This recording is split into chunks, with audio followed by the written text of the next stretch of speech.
to Mr. 96's Pop Reviews. My name is Mr. 96. One of my personal beliefs is to evolve as a person, and in the 3 years I've done this show, I feel like I've grown up a bit. For starters, I don't needlessly trash people the way I used to, and my music taste has evolved considerably. Now, you all know how my thoughts on Camila Cabello have improved over time, but another artist who's slowly been growing on me is Travis Scott. If you remember back in 2016, I put Antidote by Travis Scott as my number 10 worst hit song of the year. And while I wouldn't say it's quite that terrible today, let's just say it gave me a bad first impression of the guy. I had no idea how anyone could find that shit tolerable. But as I've listened to him more in the last 2 years, I think I'm starting to get his appeal. Whenever I've tried to listen to hip-hop or trap in recent years, a lot of it just comes off as cynical and depressing. People try to tell me the dark music's supposed to be atmospheric, but to me it just sounds lazy. If you know me, I tend to like more upbeat music, but I can like dark and gritty when it's done well. You see, hip-hop fans try to convince me it's interestingly dark like this. Comes at me with the knife. Why so serious? But all I hear is this. Fuck that man. When it comes to Travis Scott, though, that term atmospheric starts to make more sense. I get those goosebumps every time. About a year ago, I listened to Goosebumps with Kendrick Lamar, and in that moment, I totally got it. It establishes an environment, sets a clear tone, and contains interesting layers to the production to keep me invested. And unlike most autotune artists who use it to mask their bad singing, Travis Scott uses the effect like an instrument in his music, as this guy knows how to start a party. My god, a producer turned artist with actual personality. Why can't mainstream hip-hop have more of that? As I've begun to understand the guy, I decided to give a listen to his new album, Astroworld. And while I wouldn't say it's the best album of the year, it's definitely a solid listen worth checking out. In fact, one of the songs off the album has been dominating the Hot 100 lately. So to truly understand his mass appeal, we need to take a listen to SICKO Mode by Travis Scott. Astro. Wait a minute. Is that Drake? Sun is down, freezing cold. Holy shit, it is! God damn it, can't we have one hip-hop song this year that doesn't involve Drake? I tried to show him.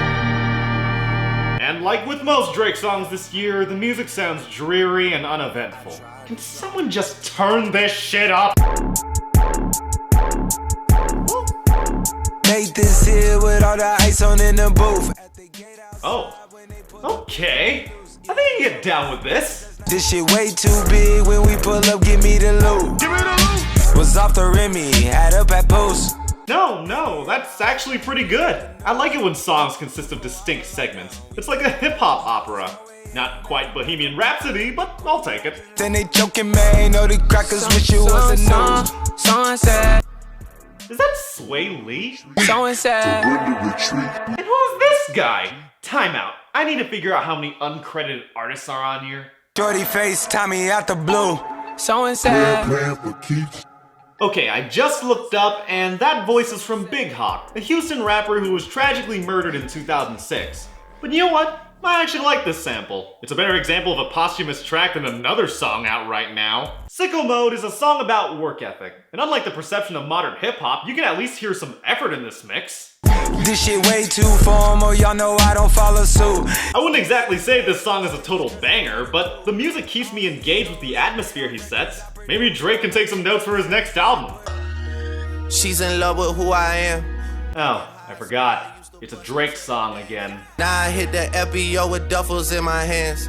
I did half a Xan, 13 hours till I land. Oh, come on! Is every MC on Xanax now? You know, Travis Scott's from Houston, so this better not become another purple drank epidemic. Man, we are in stressful times.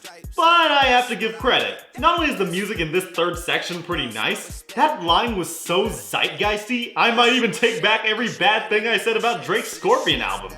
Nah, I'm not that crazy. The odd thing about this song so far is that it sounds more like a Drake song that happens to feature Travis Scott. I know Travis Scott made his name as a producer, but he's proven since then that he can lead a song on his own. But hey, at least the music in this Drake song sounds livelier than the majority of Scorpion. When Travis himself takes the lead, I'm legitimately invested. And he's living proof that modern music can be interesting in its own right. You see, I've seen several people talk about how American pop music as we know it has become irrelevant lately, and some suggest that our bias towards retro and lack of willingness to evolve is an underlying factor. While I can't deny that online review culture has affected the way we perceive art, meaning I'm technically part of the problem as well, one thing I maintain is while trap rap may not be my preferred genre, it's not like I don't try. I have tried so hard to get into it, but there are times where I just can't take it. Are you really gonna convince me that Lil Pump is our new Kurt Cobain? And while I understand it's natural for people to prefer retro stuff over current trends, it's not like I sit around listening to old music every day.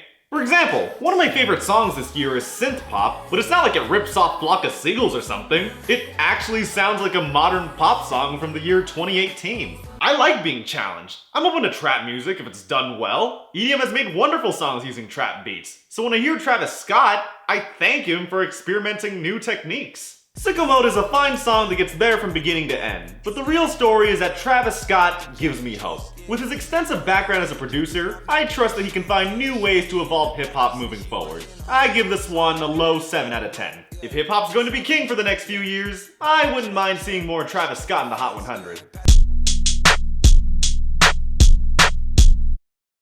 But if you want more videos on pop music, make sure to hit the subscribe button below and click the playlist at the end of this video. These videos take lots of time and energy, so every subscription truly means a lot. Pop songs may come in numbers, but there's only one 96.